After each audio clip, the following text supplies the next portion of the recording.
Hola a todos. Bueno, vamos a continuar hablando de los logaritmos. Sabemos ya muchas cosas sobre la teoría, qué es el significado de logaritmo, cómo podemos cambiar de base para poder calcular con la calculadora cualquier logaritmo que nos pregunten, pero una cosa muy importante que nos falta por ver son las propiedades de, pues de estos números un tanto especiales y de esta función. En esta primera parte vamos a ver la teoría. Vamos a empezar recordando muy brevemente la definición que tengo aquí apuntada arriba. Esa definición de logaritmo, recordad que era que teníamos una base, que estamos calculando en esa base el logaritmo de un número n y que todo eso es igual a un número x. Y se cumple la siguiente relación, recordad que los logaritmos están muy relacionados con las potencias, y es que la base del logaritmo elevado a ese número x, que es el resultado del logaritmo, es igual al argumento del logaritmo, a ese número n. En otras palabras, cuando estamos calculando el logaritmo en base a de un número n, tenemos que pensar a qué número tengo que elevar la base para que me dé este resultado. Propiedades importantes relacionadas con los logaritmos. Pues las primeras de ellas, estas que están por aquí apuntadas arriba, vienen más o menos de cajón por cómo es la definición del logaritmo. Lo primero que podemos decir, que el logaritmo en la base que sea de 1 siempre va a ser 0. ¿Y esto por qué? ¿Por qué en la base que sea? Porque recordad, el logaritmo en base a de 1 es 0 porque ese número a elevado a 0 es 1. Si recordáis las propiedades de las potencias, cualquier número elevado a 0 es 1. Y me diréis ya, cualquiera, pero el 0 por ejemplo no. Efectivamente, 0 elevado a 0 no sabemos cuánto es, pero si recordáis, una de las condiciones que tenía este número, esta base del logaritmo, era que no podía ser 1. Tenía que ser un número real, positivo, diferente de 1, con lo cual ya no tenemos ese problema de, no podía ser 0, y 1 tampoco, con lo cual no vamos a tener nunca este problema. Después, ¿qué ocurre con estas otras dos que tengo aquí apuntadas? Vale, la primera de ellas, el logaritmo de un número, el logaritmo en base a de 0, resulta que no existe, porque no hay ningún número no hay ningún número al que podamos elevar a, de manera que, elevado a n igual a 0, ¿a qué número? Elevamos uno cualquiera que no es 0 ya de por sí y el resultado nos da 0.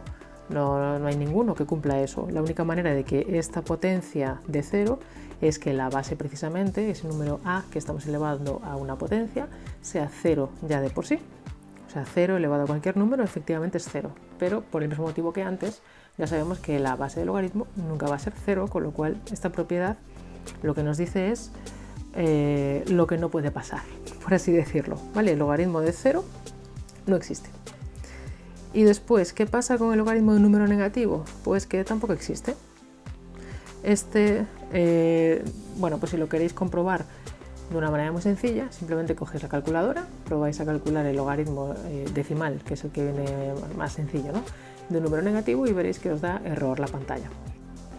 Vamos a hablar ahora de las que tengo aquí apuntadas como las propiedades útiles, porque estas vienen un poco, de regalo con la definición, por así decirlo.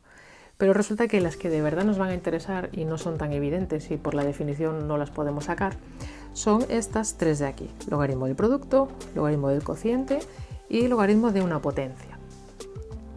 La primera de ellas, el logaritmo de un producto, resulta que lo podemos escribir de otra manera y sería como la suma de los logaritmos. Y esto se cumple, tenga dos términos aquí multiplicándose, dos números a por b, o como si tengo 4. La cuestión será que luego me aparecerán aquí 4 logaritmos sumándose. Pero lo importante es que el logaritmo de un producto es la suma de los logaritmos. ¿Qué pasa con el cociente? Pues si el producto se convierte en una suma, el cociente se va a convertir en una resta. Logaritmo de a menos logaritmo de b. ¿Qué pasaría, por ejemplo, si tuviéramos, imaginaos, logaritmo de a entre b por c? Los que están en el numerador se quedan sumando pues logaritmo de a. Los que están en el denominador, es decir, los números que están dividiendo, salen restando. Menos logaritmo de b menos logaritmo de c. ¿Y qué ocurre si tengo logaritmo de 1 partido por b? Lo que está en el numerador se queda sumando, por ejemplo, logaritmo de 1, lo podemos escribir así inicialmente, menos logaritmo de lo que está dividiendo, pues logaritmo de b.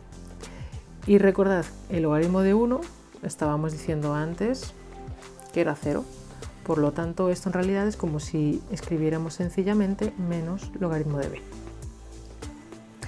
Vale, la tercera propiedad útil es la propiedad es el logaritmo, de una potencia.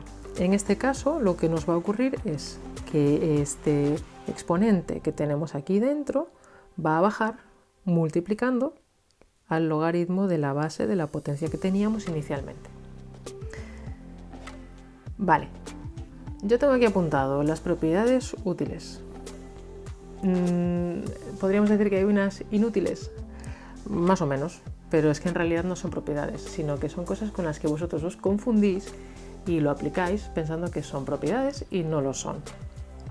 ¿Cuáles son esas propiedades inútiles que vamos a llamarle, pero que es que en realidad no existen?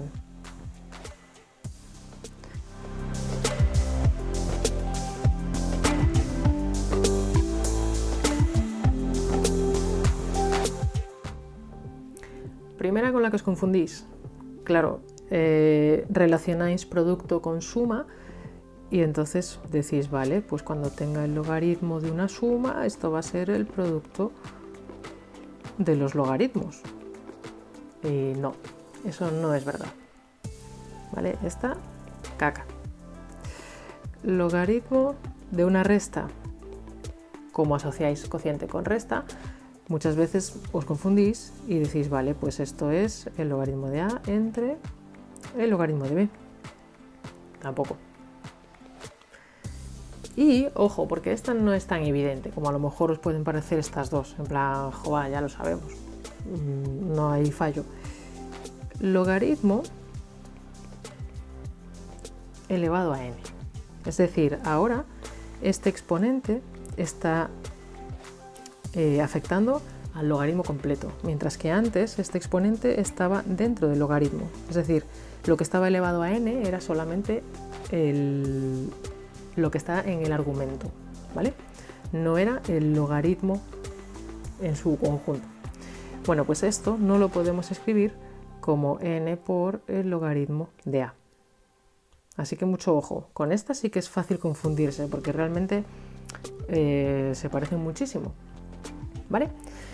Bien, estas propiedades es importante que las dominéis porque unas veces nos va a interesar transformar estas expresiones de la izquierda en las expresiones de la derecha, pero va a haber ejercicios también en los que tengamos que utilizar el paso inverso, es decir, pasar del término que tenemos escrito a la derecha a la expresión original, que era pues el logaritmo del producto, el logaritmo del cociente o el logaritmo de una potencia. Y eso lo vamos a ver en el siguiente vídeo. Vamos a ver ejemplos de cómo se utiliza esto en los ejercicios.